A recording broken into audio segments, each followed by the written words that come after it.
Dun dun dun! Day 7. We've made it to the last and final day.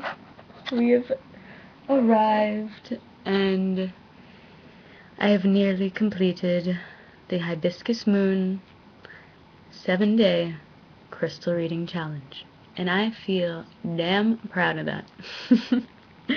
It's very wonderful to just make this not even so much about the commitment when, I'm not a commitment phobe, so it wasn't like a huge deal for me to do this, but it was really nice to stick to the commitment, and it was even better to work through so many meditations on a day-to-day basis, working with different crystals instead of sticking with the same crystal for a whole week and what have you. So yes, any time that I have that I get to share with my aloneness and, of course, Moksha, who's here watching over, and my cards and my crystals, I'm a happy lady. So this is wonderful, and I hope that it inspires some others to try and take on the challenge, or even maybe just grab a deck of cards for yourself, or pick up your first deck and pick up your first crystal, or what have you. Ask questions if you have any, but let me proceed with the final reading. Anyhow, I might have to make a video talking about what the last crystal does, though. I won't do a reading, but maybe I'll just speak about that. So, I chose to work with Chrysocolla, and I do have 2 specimens. So, I kept these with me in my pocket all day, just like I did the other ones. I didn't get to mention what I've been doing is I would pull the cards for this reading during the video, and then afterwards I would lay them on my side table next to my bed. Yes, I know I'm so proper doing all my videos in my bedroom, but yeah, I would put them there, right in the space, and I would put the crystals that I chose to work with right on top of the cards. So I felt like it was absorbing that energy, and just they were working with one another. The cards and the crystals, the energy's all there. It's within my energy torus right next to me. And then if I had the time, I would do the meditation that night, or I would work on it right before I did the next video. So that's the process that went into this whole week. I didn't really mention that. So I thought that was a neat little point to make, because I did not make any crystal grids, which I usually do, but I wanted to just do something a little different than normal. So I didn't, I also didn't want to make grids because I wanted to focus solely on one type of crystal. If I was going to do several different crystals, like 2 or 3, then it would be great to make a grid, but I didn't do that. The only thing I would mix any of the crystals with was quartz. Okay. And now, really, to the reading. Okay. Oh, damn it! I didn't even mention what Chrysocolla did for me. Okay, so I worked with Chrysocolla, and in a short bit, I really felt so strongly about the fact that it helped me really speak my truth and align with my higher self and be completely honest in all ways, shapes, and forms. Today was a very stressful day. There was a lot of things going on. I think Mercury in retrograde had to do with some of it, but you never know. Really odd things. I got a little sick in the morning when I woke up. Someone got hit by a car in front of my work door. My coworker simultaneously found out that she had carbon monoxide leaking in her apartment. I don't know, it was really just one thing after the next. I could keep going. It was a really weird day. And working with these stones and just having them on me all day, I was so calm. No matter what was going on, I was taking it easy, just taking it light, and not necessarily enjoying everything, but I was much more stable and just kind of going with the flow of it and accepting it as is. And really, it had me looking at the bigger scope of things. Through these small happenings, I started piecing them together and looking at the grand scope of life, and I started talking about life and its meaning in the holographic universe and all this magical stuff. So I really loved that. I was working a lot through my heart center today, and without a doubt it was connecting the heart and the throat chakra. So it's like I've been moving upwards, which is great. I'm so down for that. It's great to move. I'm going to start shuffling. It's great to move upwards when you're doing some crystal healing too. You start at the root and work up. So it kind of makes sense that the natural progression has been as such. Okay.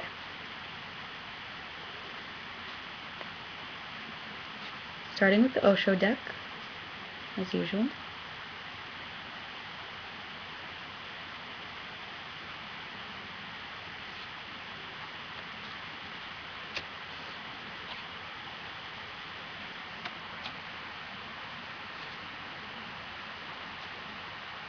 Okay, I pulled 3 cards today, and they are, I'm going to show one, which is the final one, which is what I was doing the other days as well, which was abundance.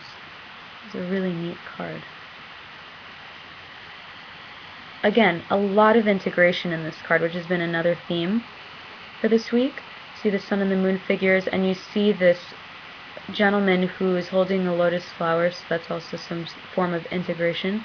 He's sitting completely relaxed, you know, open-bellied, you know, just exposed and comfortable.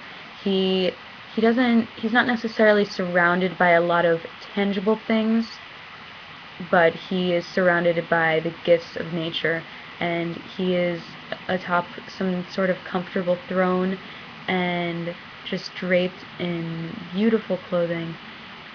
So, oh, and he's also sitting atop a book of wisdom. It's a really beautiful card. I think that receiving a card like abundance is just, again, like, I look at that arrow, how it's pointing up at the bottom. It's like I'm just moving upwards, moving towards the higher self, and I've had to go through a plenty lot this week, and I think that the other cards that I had drawn definitely reflect the other parts of what was going on today, which both have to do, both of these cards have to do with the mind, and just a lot of the silly nonsense that was happening today. And they're not major arcana cards, so they're not really main theme cards. I don't see them as the big picture cards. I see them as kind of just little lily pads that I was hopping along to get to the land, right? You know, it's just some passageway, which is good to see. I'm glad that they're there. It's really, you know, making it obvious to me that these are things that I shouldn't be focusing on, and that if I can focus on whatever my intention for the earth magic pull, if I can focus on that, then almost like a goal would be abundance. That's what I believe. Because the abundance that I seek is not that which is in monetary gain. I really, honestly, I want to live a comfortable life, but I would much rather live a life of joy and comfort, just like this guy in the image is portraying. It's a wonderful card. It's a wonderful card. Period. Okay, let's see if this deck is good to go. I believe so. You keep coming up. This card keeps coming up. It really likes me. Or it is... I pulled this earlier, I think this week, which is great. That's really interesting. I shuffle the cards well. It is a message.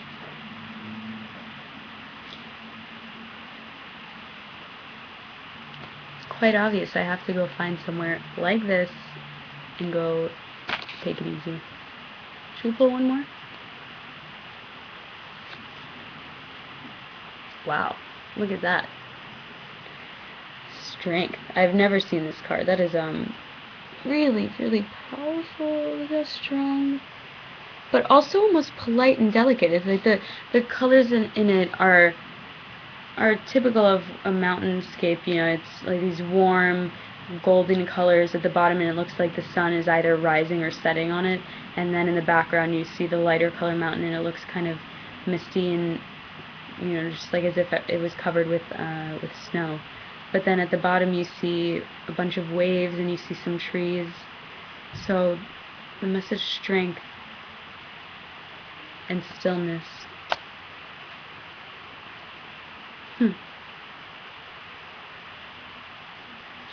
So I'm receiving lake and mountain and stillness and strength. Now, it's almost like I'm being pointed in a specific direction, like I'm being told this is where you need to be headed. And I do happen to love upstate New York, where there's lots of mountains and lots of lakes and lots of stillness and plenty of strength to be gained in the presence of this nature. I almost want to pull just one more card, only because I pulled 3 from the Osho deck, and I like how the 2 of those, you know, just kind of work together. So we'll do one more. It is the final day. Make it a little bit of fun. Whoa. I wonder how this one plays out. Look at that. Never pulled that card either. DNA, karma. I'm going to just read a little bit. I don't want to get this too long. But let me go through DNA and Mountain, because I have never received those cards before. Okay. I'm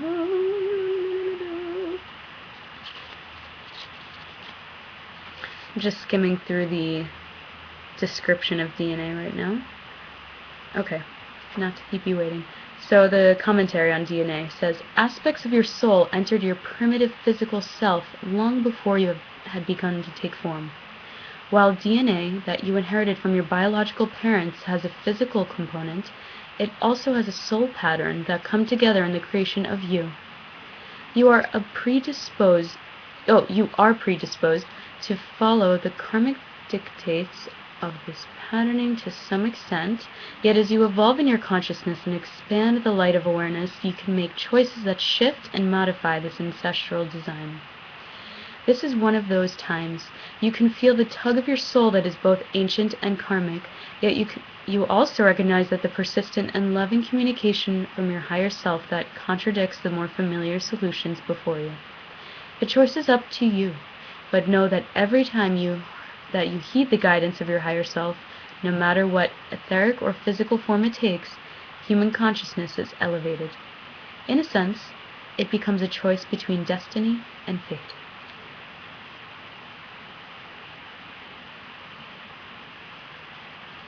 That's outstanding. That definitely really rings true to what I've been thinking about today. So I'm glad I pulled that third card. Great mirror image of my own inner thoughts. I hope that offers some insight for the rest of you. And here's Mountain. Okay.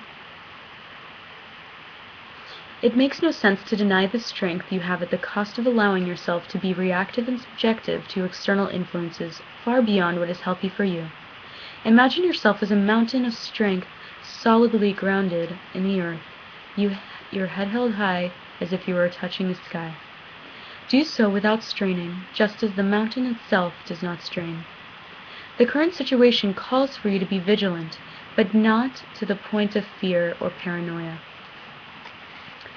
Be that rock of strength that you are capable of becoming. The solidness of your resolve will be clearly communicated when you model yourself after the towering immensity of a mountain, impenetrable and inscrutable. Standing steady like a rock is what is called for at this time. And stillness I mentioned in one of my other videos. I wish I knew the day. but I don't remember. It might have been, I don't know. Okay. So there's all these different colors going on. There's all these different messages from all the cards, but they all are great reflections of my day-to-day. Because I've kind of been all over the place. So it kind of makes sense that I would end up pulling 6 cards. Which is normal. I actually usually pull 7. But I do a completely different spread. If anybody wants to know, it's a really good spread. I pull 1 Earth Magic card, I put it as the center card, and then I make a hexagon shape out of the remaining cards of the Osho deck. It's a really neat type of reading. I highly recommend that. Came up with it myself. Anywho, I do have my bounty of crystals here. I was going to just pick one on the spot with everybody.